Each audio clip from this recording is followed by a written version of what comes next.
El primer disparo no llegó con una carta. Llegó una mañana de enero de 2003, en un portal de la calle Alonso Cano, en Madrid. Juan Francisco Ledesma, portero de la finca, estaba allí, en una escena completamente cotidiana, con su hijo pequeño cerca. Entonces entró un hombre armado. No hubo una discusión larga. No hubo una explicación. Solo una orden, unos segundos de terror y un disparo a quemarropa. Al principio, aquello parecía un crimen brutal, pero aislado. Una tragedia imposible de entender. Pero 12 días después, Madrid volvería a escuchar otro nombre.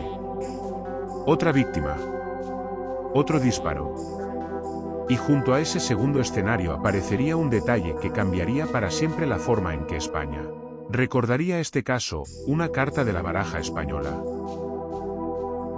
A partir de ahí, la pregunta ya no era solo quién estaba matando. La pregunta era por qué alguien parecía convertir la muerte en una partida. Madrid, 2003.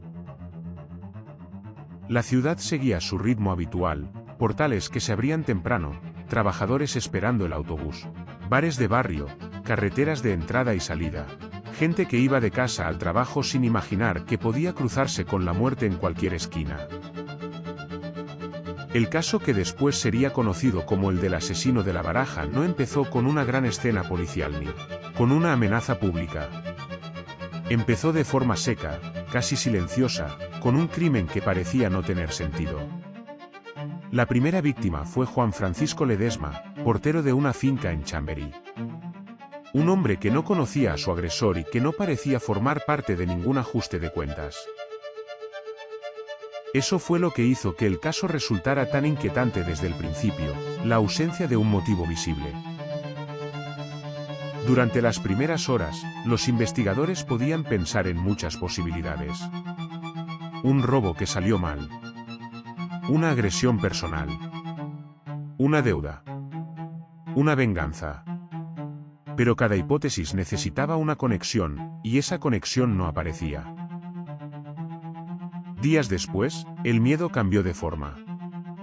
El 5 de febrero, Juan Carlos Martín Estacio, empleado de limpieza del aeropuerto de Barajas, fue asesinado cerca de una parada de autobús.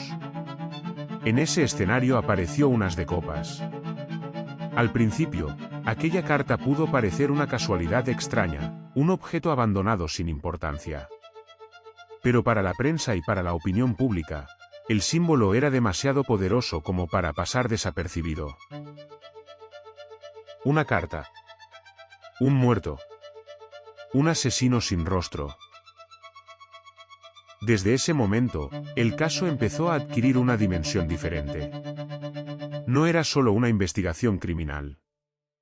Era una historia que parecía escrita para alimentar el miedo colectivo. Cada nuevo detalle se repetía en televisión, en la radio, en los periódicos. La ciudad no sabía si estaba ante un asesino que dejaba pistas, ante alguien que buscaba fama o ante una mente que simplemente disfrutaba del desconcierto. Lo más perturbador era que las víctimas no parecían elegidas por algo que hubieran hecho. No había un perfil claro. No había una relación entre ellas. No había una advertencia previa. La amenaza podía estar en un portal, en una parada, en un bar o en una calle cualquiera. Y cuando una ciudad empieza a pensar que cualquiera puede ser la próxima víctima, el miedo deja de ser una noticia y se convierte en parte del paisaje. El primer crimen ocurrió el 24 de enero de 2003. Juan Francisco Ledesma trabajaba como portero en una finca de la calle Alonso Cano, en Chamberí. Era una mañana normal, de esas que no deberían quedar grabadas en la historia criminal de un país. Pero un hombre entró en el portal, se cruzó con él y convirtió aquella escena cotidiana en el comienzo de una cadena de asesinatos. El crimen fue rápido, directo, brutal. El agresor no buscó una conversación. No intentó ocultar demasiado su presencia. Entró, impuso el miedo y disparó. Después se marchó. En aquel momento, nadie hablaba todavía del asesino de la baraja. No había una firma reconocible. No había una secuencia. Solo una víctima, una familia rota y una policía intentando entender qué había ocurrido dentro de aquel portal. 12 días más tarde, la historia dio un giro. El 5 de febrero, Juan Carlos Martín Estacio esperaba cerca de una parada en la zona de Alameda de Osuna. Era joven, trabajaba como empleado de limpieza en el aeropuerto de Barajas y tampoco tenía una relación conocida con el hombre que se le acercó. El ataque volvió a ser directo. Otro disparo.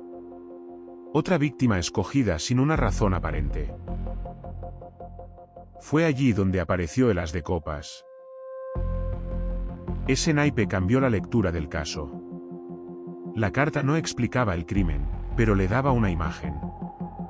Y a veces una imagen basta para que el miedo encuentre una forma concreta. La prensa empezó a unir elementos. La opinión pública empezó a mirar esos asesinatos como parte de algo más grande. Y el propio asesino terminó apropiándose de ese símbolo. Ese mismo día, la violencia no se detuvo. Horas después, el agresor entró en el bar Rojas, en Alcalá de Henares. Allí mató a Miquel Jiménez Sánchez, hijo de la dueña del local, y a Juana Dolores Uclés, una vecina que estaba en el bar. Teresa Sánchez, la dueña, resultó gravemente herida. La escena confirmó lo que la policía empezaba a temer: no estaban ante un hecho aislado. El patrón era aterrador precisamente porque parecía no tener patrón. Las víctimas no pertenecían al mismo círculo. No compartían una historia común. No habían provocado al asesino. Eran personas que se habían cruzado con él en el peor momento posible. Esa idea colocó a Madrid ante una forma de miedo especialmente difícil de combatir: el miedo al azar. Los investigadores necesitaban respuestas, pero cada crimen abría más preguntas. ¿Por qué esas personas? ¿Por qué esos lugares? ¿Por qué matar de esa manera? ¿Y qué papel jugaban las cartas? La investigación se volvió una carrera contra una amenaza que no enviaba comunicados ni exigía nada. No pedía dinero. No dejaba una explicación. Solo muertos, heridos y un símbolo que empezaba a pesar más que cualquier palabra. En las calles, la sensación era extraña. La vida seguía, porque una ciudad no puede detenerse por completo. Los bares abrían, la gente iba al trabajo, los autobuses seguían su ruta. Pero bajo esa normalidad había una pregunta incómoda: si las víctimas podían ser elegidas al azar, entonces nadie estaba completamente fuera de peligro. Cada noticia añadía presión. Cada titular convertía al asesino en una figura más grande, más inquietante, casi invisible. Y mientras la policía intentaba separar los hechos reales del ruido mediático, el caso avanzaba hacia una etapa aún más desconcertante. Porque el asesino no solo estaba matando.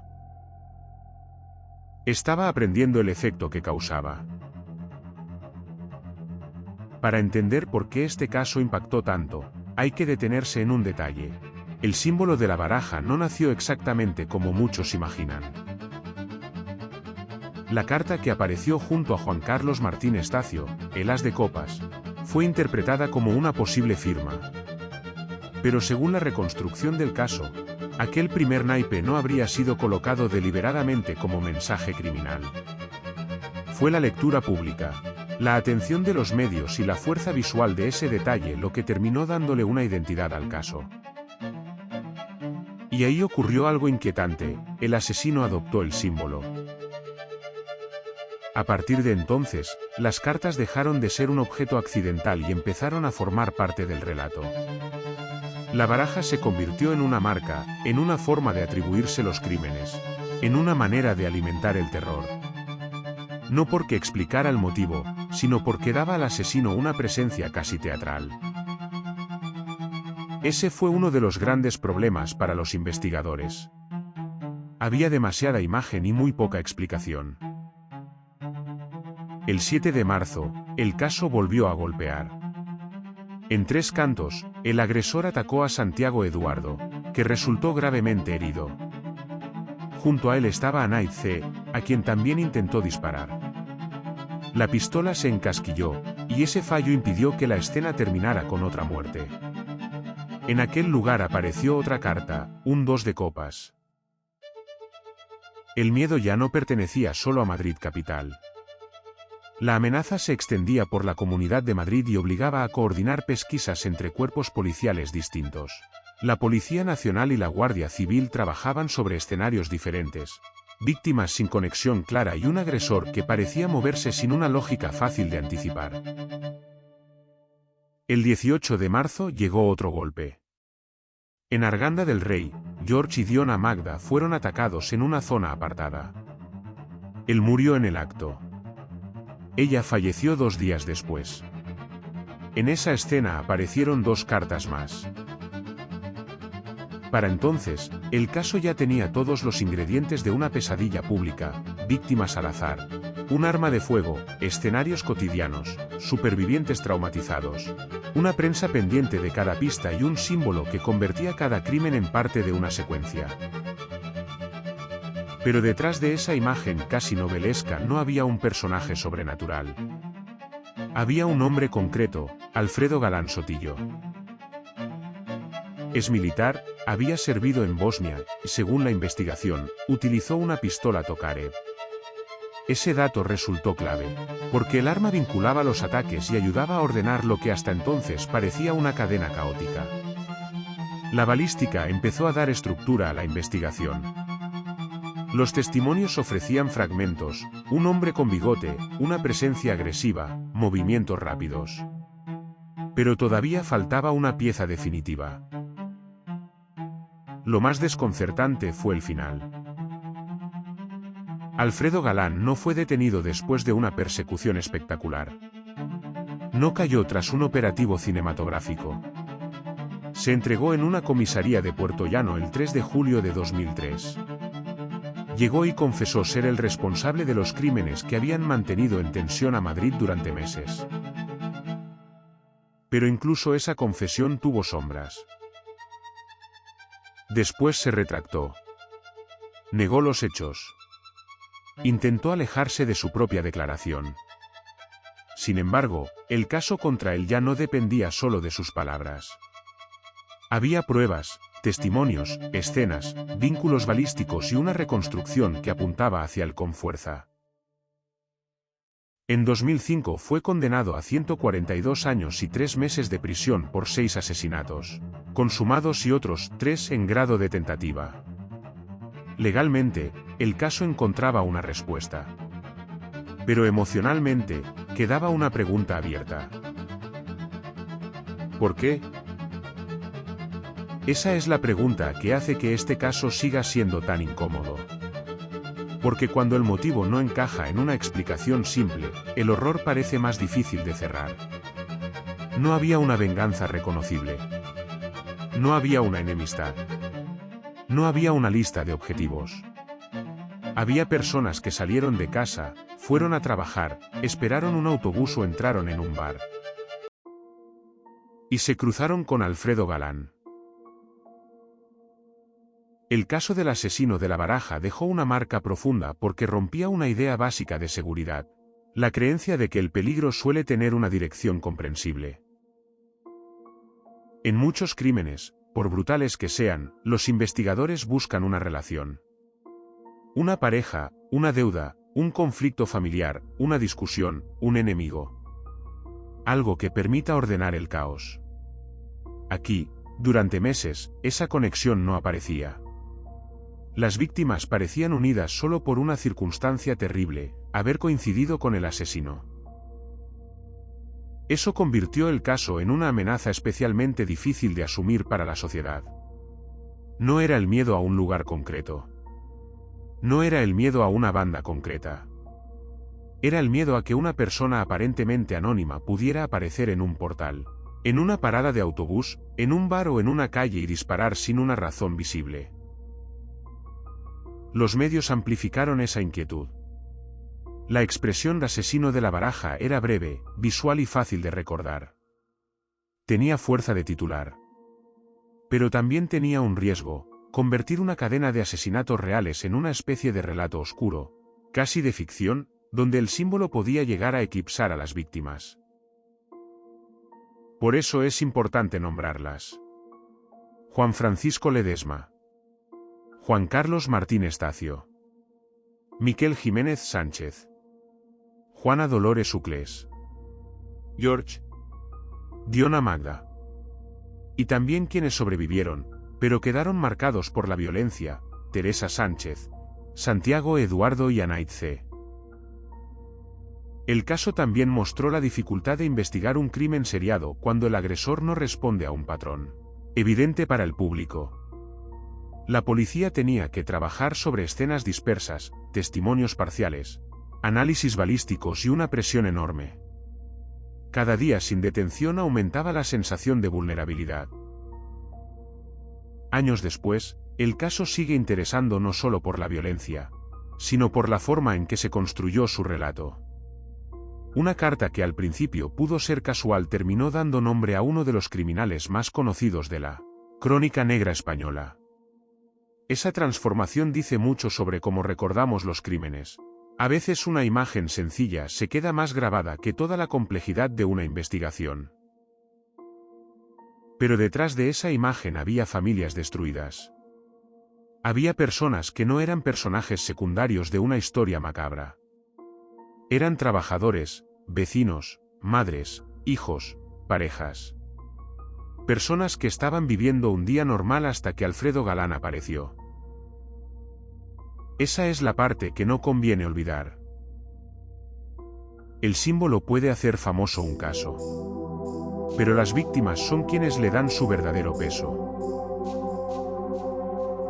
El caso del asesino de la baraja no inquieta solo por la cantidad de víctimas ni por la frialdad de los ataques.